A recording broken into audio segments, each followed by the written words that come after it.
vamos fazer a nossa conexão com Brasília, justamente para repercutir aí o caso das joias, a investigação que se aprofunda e também falar um pouco mais da reunião ministerial. É o João Pedro Melo que está hoje com a gente. Boa tarde, João Pedro. Vamos começar pelas joias? O TCU agora será o guardião desse segundo pacote que ficou nas mãos do presidente Bolsonaro irregularmente, não é isso? Boa tarde para você. É isso, Adriana. Boa tarde para você, para o Fábio, para todo mundo que está nos acompanhando. A gente está de olho nessa história das joias já há algum tempo e ontem a gente teve essa confirmação, então, da defesa do ex-presidente Jair Bolsonaro de que iria entregar esse segundo pacote de joias ao Tribunal de Contas da União. Essas joias devem ser entregues ainda hoje ao TCU. E qual que é a ideia da defesa do ex-presidente da República? Deixar essas joias nas mãos do Tribunal de Contas até que o destino delas seja de fato definido. Por quê? Porque o TCU, na semana passada, em uma decisão do ministro Augusto Nardes, tinha determinado o seguinte, que Bolsonaro seria fiel depositário dessas joias. O que seria isso? Ele não poderia vender e não poderia utilizá-las. Poderia somente olhar para essas joias, admirar esses acessórios. Portanto, sendo assim, aparentemente, o presidente da República, o ex-presidente da República, não ia querer, portanto, resolveu entregar esse pacote, esse segundo pacote de joias, nas mãos do Tribunal de Contas da União. Amanhã, os ministros do TCU vão analisar essa decisão do ministro Augusto Nardes, se de fato Bolsonaro tem que ser o fiel depositário ou qual será o fim ou o destino dessas joias. Então, vencida essa primeira parte. Segunda parte, sobre o assunto das joias. A gente teve hoje o depoimento do ex-ministro de Minas e Energia, Bento Albuquerque. Ele prestou depoimento por videoconferência à Polícia Federal de São Paulo, porque está no Rio de Janeiro, e tratou sobre diversos assuntos. Mas o principal que a gente tem que destacar, que inclusive vocês falaram agora há pouquinho, é de que ele mudou a versão. Diz que não era, na verdade, nenhum presente para Michele Bolsonaro ou para o ex-presidente Jair Bolsonaro. Na verdade, eram presentes para a União. E que ele teria tentado fazer essa liberação exatamente porque eram presentes para a União. Diante dessa declaração, a gente já tem uma repercussão. A Receita Federal intimou o ex-ministro Bento Albuquerque para explicar por que essas joias não entraram, então, de modo legal no Brasil, já que há uma expectativa de que essas matérias ou esses materiais sejam tratados como bagagem especial. E uma solicitação especial tem que ser feita também pela Secretaria-Geral da Presidência da República, para que esses acessórios entrem no Brasil já incorporados ao patrimônio da União. Isso não foi feito. E a Receita Federal destaca ainda mais um ponto, Adriano e Fábio, que se esse pedido tivesse sido feito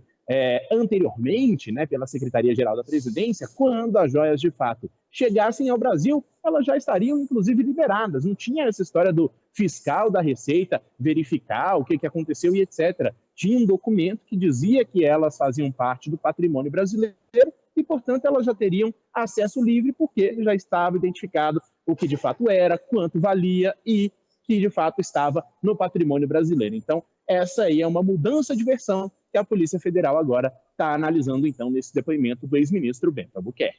Muito bem. João Pedro, vamos mudar de assunto agora e falar a respeito da reunião ministerial que teve hoje cedo. A gente ouviu logo na abertura da Entre Nós o pito que o presidente Lula deu aí em alguns ministros e na sequência, né, você estava lá e acompanhou também, na saída da reunião, o ministro da Casa Civil também falou com a imprensa e disse mais ou menos o seguinte, ó, o presidente Lula deu o recado, não é para ministro sair fazendo promessa aí não antes de falar com ele, porque se prometeu vai ter de cumprir. E aí vai ter de dar um jeito de cumprir. Prometeu para a população, tem de cumprir. Foi mais ou menos isso que o Rui Costa disse, né, João Pedro?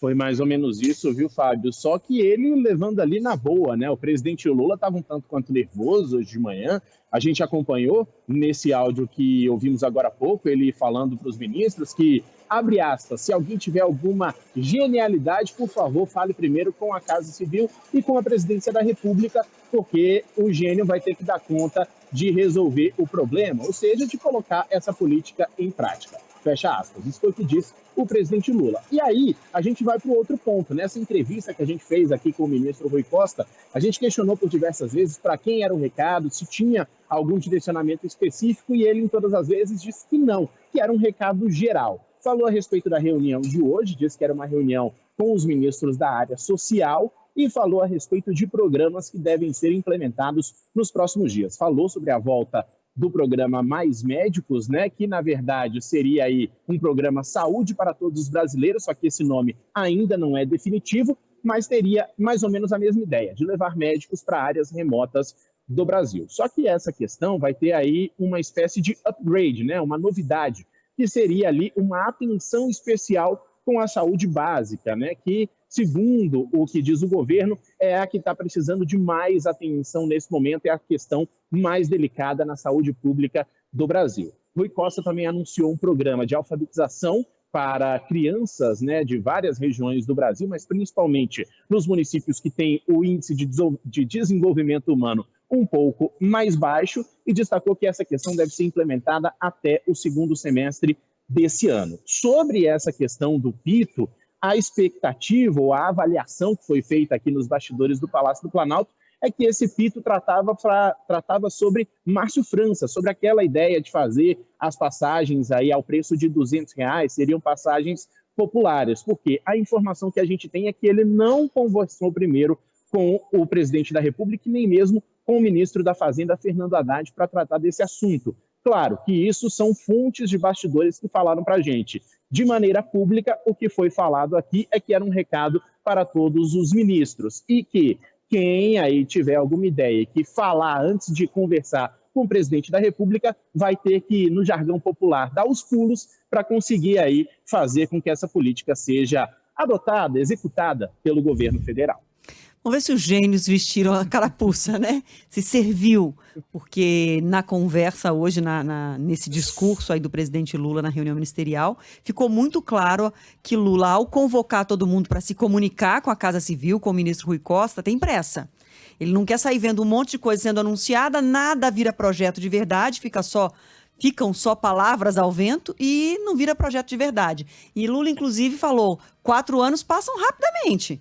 Organiza a casa, apresenta o que é projeto e faz virar, ou então o tempo passa e depois fica só promessa e nada acontece. Obrigada, viu, João Pedro? Você conta pra gente depois se os gênios vestiram a carapuça aí nos próximos dias. Beijo. Pode deixar, Adriane e Fábio. Beijão pra vocês. Valeu.